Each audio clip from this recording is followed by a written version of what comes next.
All right, welcome to the deep dive, the show where we take a look at Yeah, we kind of we we take can look all at this this like information. Yeah. interesting stuff, right? And we Yeah.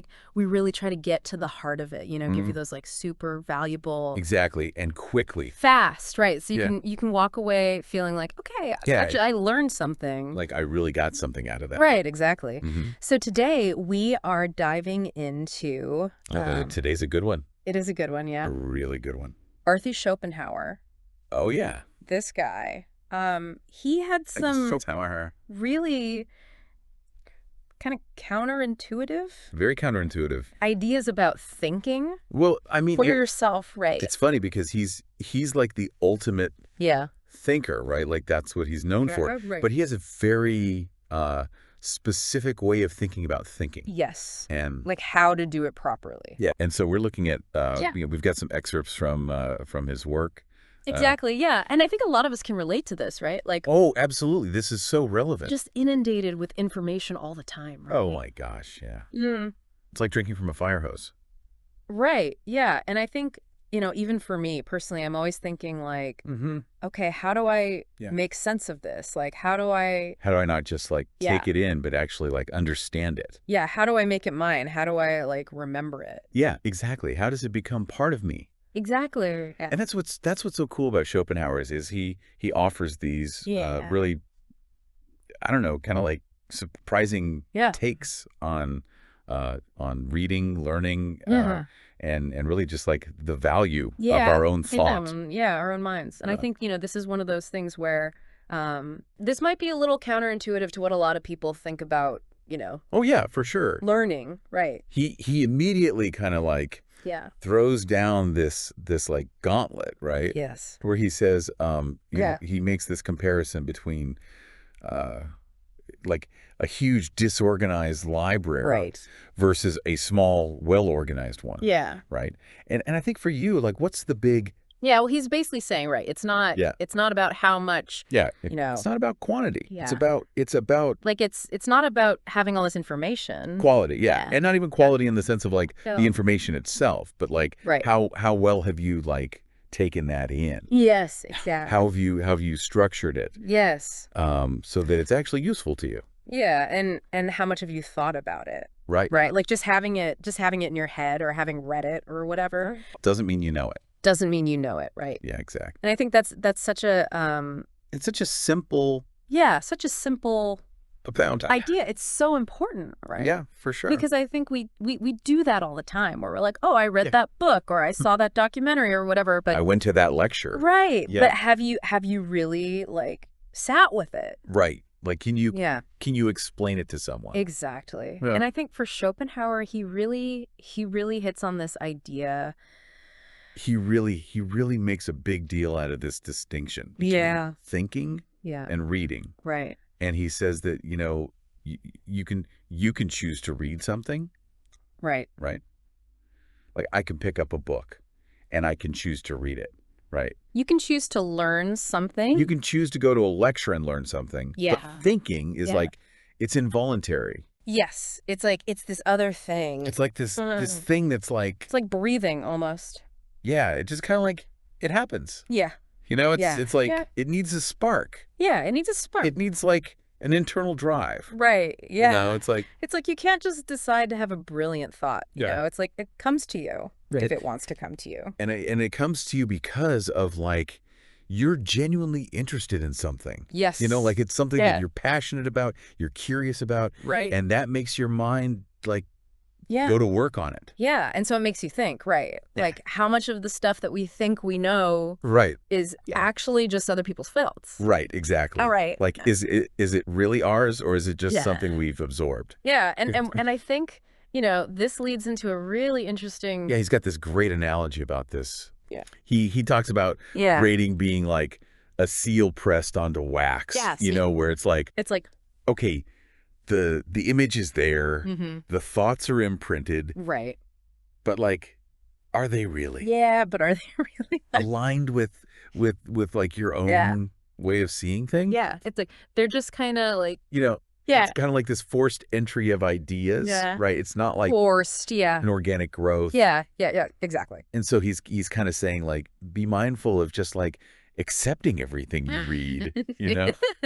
Yeah, like you really have to like Right. process it, critic Yeah. it. And he contrasts that, right, with this idea of independent thought, Yes. right? Yeah. Which comes from like Which is like this your own internal impulse. diagonal, yes. It's like it's triggered by Right. your own experiences, right? Yeah.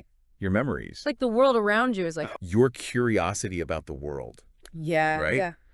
Like you see something, Yeah. and that sparks a thought, Right. and that's like a much more like genuine. yeah, it's much more natural. It's much Right. more like deeply personal. Mm-hmm. And he even goes so far as to say that Yeah. like too much reading can actually make He actually be that our minds less flexible, less elastic. You know, it's like imagine if you keep a spring from Yeah. right. yeah, It's not going to be able to spring back. right, right. And I love the quote that he uses. He attributes it to the Pope. Oh yeah, this one's brutal. Yeah, it's a little harsh, but he says, "Forever reading, never to be read." Ooh, Right? Like, so you're always reading, but Yeah. like no one's gonna be I reading. didn't you were going to produce anything. Yeah, exactly. Worth reading. And he's basically saying like you can be incredibly learned, But still a fool. still a fool. Like if all of that reading has just like Right. stifled your own capacity Yes. to think for yourself. Right. So what's the big takeaway for you there? Yeah, like you can be erudite, right? But Yeah. if you're not thinking for yourself, It's not true wisdom. it's not true wisdom, right? Yeah. And I think this is something that He really I think he really wants to drive home. draws this like bright line Yes. between what he calls men of knowledge, Yes. which are basically the bookworms.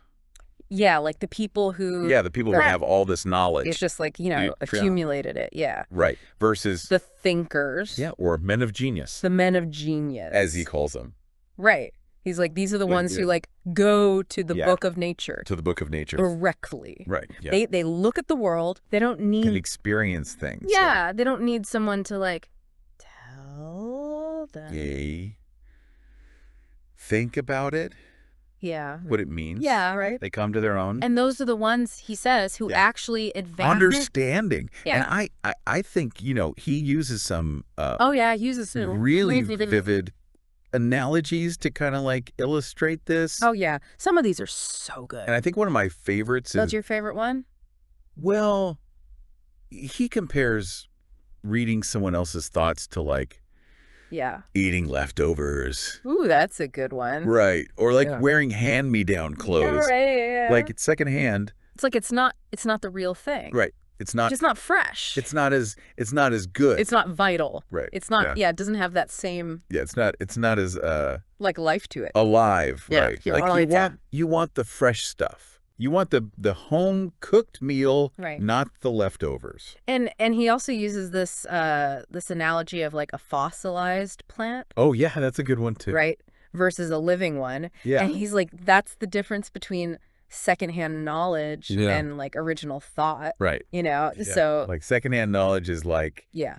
it's dead. Yeah, it's And dead. It's like a fossil. It's interesting, Right. but it's not not. gonna do anything for you. Yeah, exactly. And so he's basically saying, Yeah. like, secondhand knowledge, it lacks the Yeah. life Yeah. and the relevance of your own Yeah.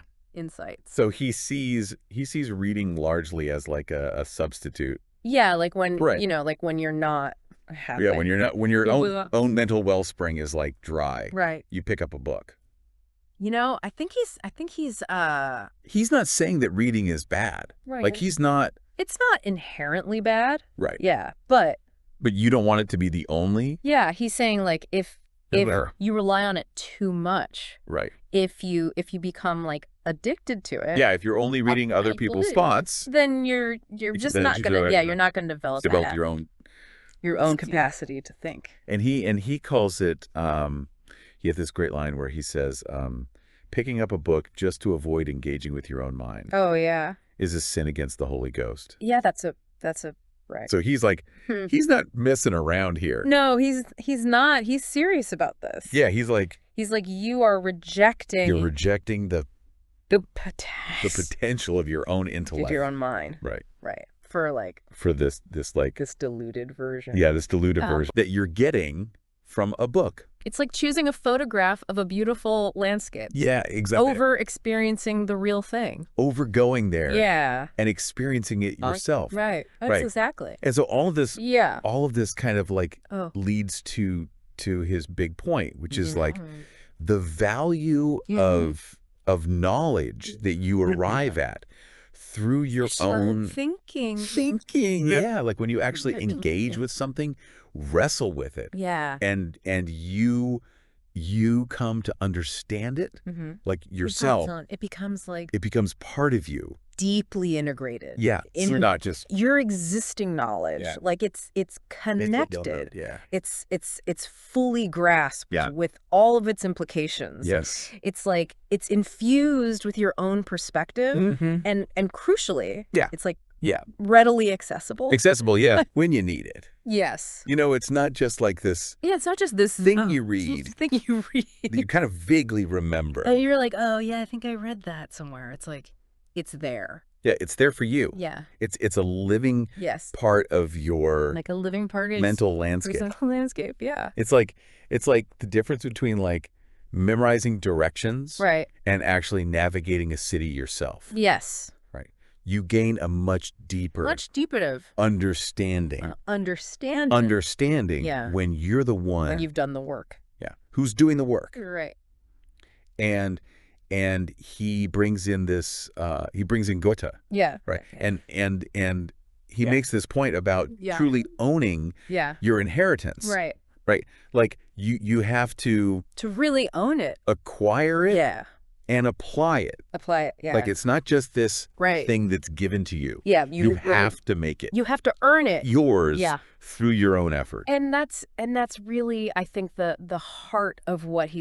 That's what's so cool about Schopenhauer is he's like, Right. you know, we've talked about why passively absorbing information Right. can be so limiting. Yes. And But now he's like, okay. now he's like, here's the real deal. Here's the real. Here's how you actually the engine of understanding. understand things. Yeah, right. Which That's is independent thought. independent thought. Yeah. And he contrasts these two figures. Yes. Right. Yes.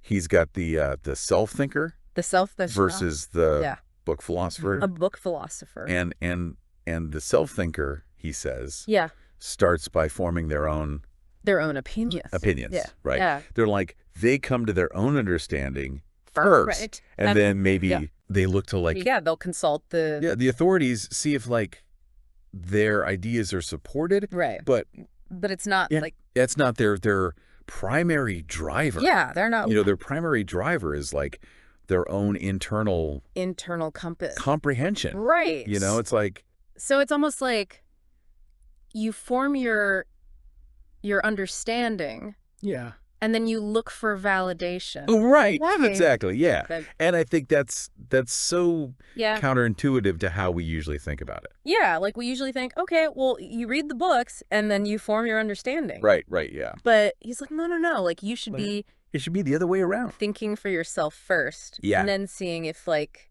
Yeah. Exactly. the books agree with you. Yeah. Yeah. And he contrasts that, right, Yeah. with the book philosopher, Book philosopher. who's like yeah. the opposite. Who operates in reverse. You Yeah. know? Who operates in reverse. They Yeah. start with the opinions of others. Yeah. They build their understanding from like Yeah. what they've read in books. Yeah. And Schopenhauer really. He's not a fan of this. No, he's not a fan. He's not a fan of book philosophers. No. And he actually compares them to like He compares them to an automaton. an automaton. Right. Like a machine. A machine I that think, operates based on like Yeah. Like they're just external programming programmed. Yeah. with no real Yeah. Internal understanding. internal understanding. Right. And I think that's a It's pretty like stark image. yeah, stark image. But it's like But I think it really drives home the point that like it drives home the point that like if you're only yeah. taking in other people's thoughts, like Yeah, you're not really thinking for yourself. Yeah. You're just kind of like real parroting. Yeah, like a parrot. what other people have said. Exactly. And I think what's really interesting too is he talks about how like Yeah. the self-thinker's mind is like Right. constantly being nourished. Nourished by like Yeah, the world by their environment. around them, right. Yeah. Like their everyday experiences, the things they observe. Right. Like even their conversations. Like they see something Yeah. and it sparks a thought. Right. And that's like a much more organic, like bottom up process. Yeah. And he comes back to this analogy of like artificial versus natural. He's the natural. Right. And he says, he's like, truth that's passively learned. Yeah, truth that's passively learned. It's like an artificial limb. It's like an artificial limb. Right. It's attached. Mm-hmm. It might even be functional. Yeah. It might even work.